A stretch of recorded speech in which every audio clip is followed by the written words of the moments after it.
Ciao, buongiorno. Alam nyo ba guys, araw-araw na lang may nagtatanong sa akin, ano pong trabaho ko dito sa Italia? Kaya naman for today's video, ipapakita ko sa inyo guys kung ano talaga yung trabaho ko dito sa Italy. Kasi sa totoo lang, pag sinasabi ko na, bali nagtatrabaho dito sa BNB, susunod na tanong sa akin, ha? Ano yung BNB? Sunday pala ngayon guys, at kahit Sunday nagtatrabaho tayo. Alam mo naman, galit tayo sa Euro. Kasi naman yung isang oras na trabaho namin dito, yung sweldo namin pang isang araw na ng ordinaryong Pilipino. Kaya kahit Sunday, pag may trabaho, laging G.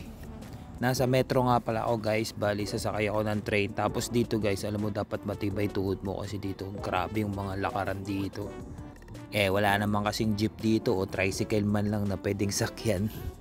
Meron naman akong bike, ang problema nga lang, summer kasi dito ngayon, ang init. Sunog ang balat ng person. Pero alam mo dito kahit di ako nagsa-sunscreen, di ako naitim, maputi pa din ako. Siguro umitim ako konting-konti lang, very very light.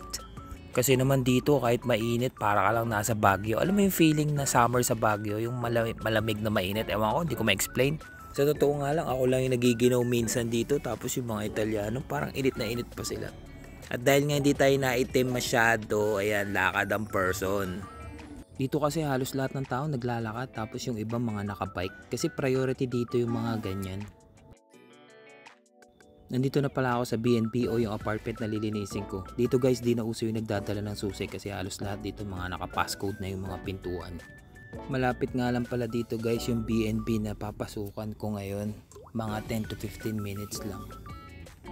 Dito karaniwan sa mga building dito, halos lahat may mga ascensore o elevator dyan sa Pilipinas. Nasa third floor nga pala yung BNB na lilinisin ko. Papakita ko sa inyo guys kung ano yung trabaho ko dito, kung ano ba talaga yung BNB cleaner. Pagpasok ko pa lang guys sa pintuan, ang una kong ginagawa, binubuksan ko yung ilaw sa yung mga bintana. Meron kasing nag-check-in dito, bali nakaalis na sila. Syempre kailangan mawala yung amoy. Ganito yung madalas na eksena sa loob pagpasok namin, as in gulo-gulo talaga kasi talagang may nagstay dito. Usually itong mga ganito, 3 kama nito, so pamilya yung nagstay dito.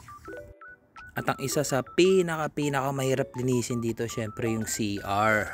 Dito pala guys per hour ang bayad, bali meron lang akong 2.5 hours para tapusin to linisin. Pag sumobra ka, syempre wala nang bayad yun. Kaya let's go guys.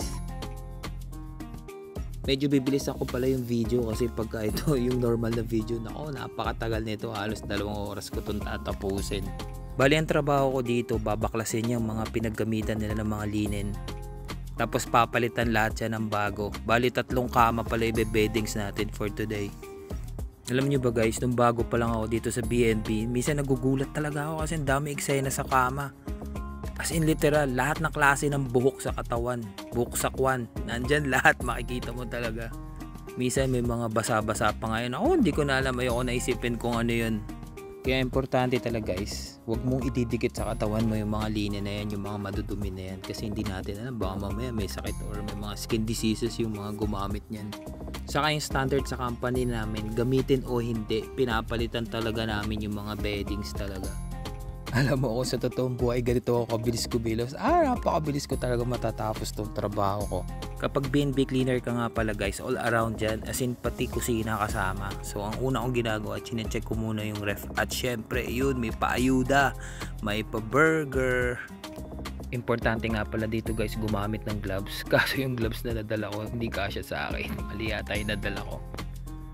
Lahat ng mga towels guys na mga nagamit o hindi nagamit sa loob ng BNB, kailangan i-surrender talaga sa laundry. Dito guys, hindi pwede dito yung linis-linisan lang. Kailangan dito talaga palaging standard sa deep cleaning. Lahat yan papakintabin mo, lahat yan kukuskusin mo. Walang arte-arte kasi ang bayad sa'yo dito, euro. Saka maganda kasi yung mga chemicals dito guys, talagang hindi mo na masyadong kailangan ng effort. Napakadali talagang linisin.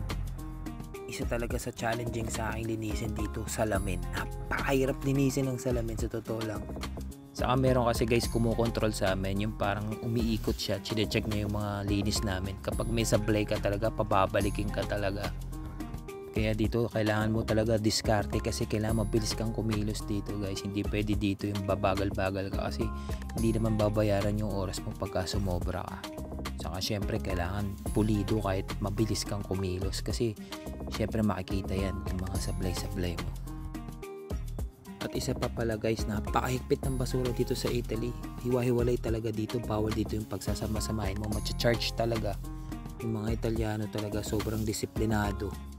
Dito lahat ng gamit pinupunasan, kailangan walang alikabok, walang mga bakat ng kamay. Napakahigpit talaga kasi talagang linis talaga standard dito.